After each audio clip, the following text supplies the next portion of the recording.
Hi there, welcome back to this channel.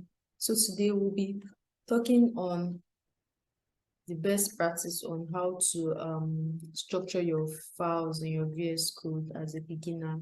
This will help you make it easy for you to fetch your images, for you to link your CSS files and JavaScript files. So let's get started. So first, you create a folder in any location you want on your computer. So I'm going to create it here on my desktop. I'm going to call my project, let me just say project's name. That's the name of my project. And I have VS Code installed, so I will just open it VS Code. So as you can see, I have opened it with VS Code. So the next thing I want to do is that I want to create my index.html. Okay, then from here I create I'm going to have a CSS file. Since let's assume I'm going to use just one CSS file, style.css, but let's say you have more than one CSS files, then you could open a folder, call it CSS, then inside the folder you have like your style.css,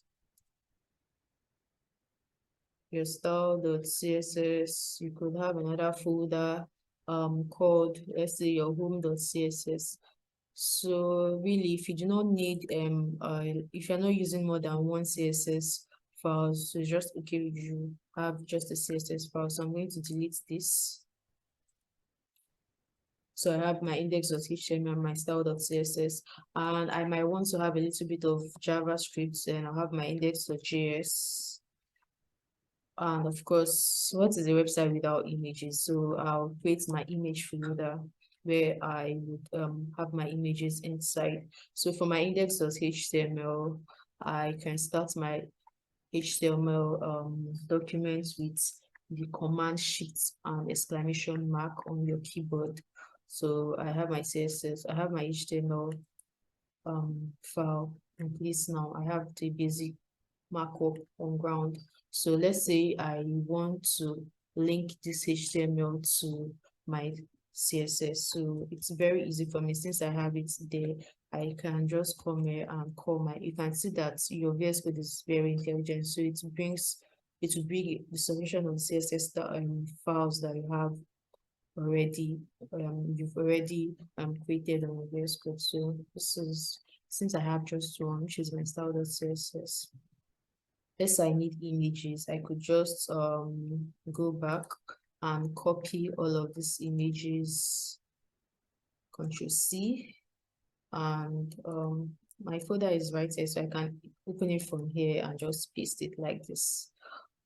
Also, I can copy all of them, like copy them so, then drag them to my VS Code and inside my images folder. Guys, but since they already exist, so I won't be able to put it there. So that is another way I can put images in my image folder. So let's say I want an image here and use my image tag.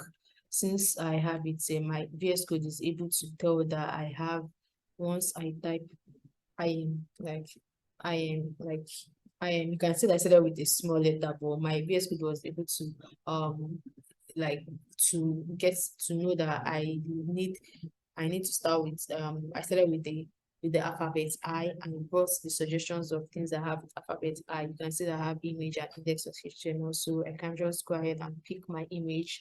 As you can see, immediately I press enter, the list of images that I have available are brought to me. So I could just like bring this, I want to select the first one. And we can go to our live server to see how this looks like. So as you can see, this is how it looks like. So let's say I want a JavaScript functionality, I could just use my script tag, and as you can see, immediately I press my index.I, then brings all the suggestions of I that I have. Then I want to get my JavaScript from my index.js file. So I'm going to select this. As you can see, it's very easy for you to have access to all your files when you create it like this. First, you have your images all arranged here. You have your index.html. It's very easy for your Vscode to help you in locating all of these files. Thank you. See you in the next video.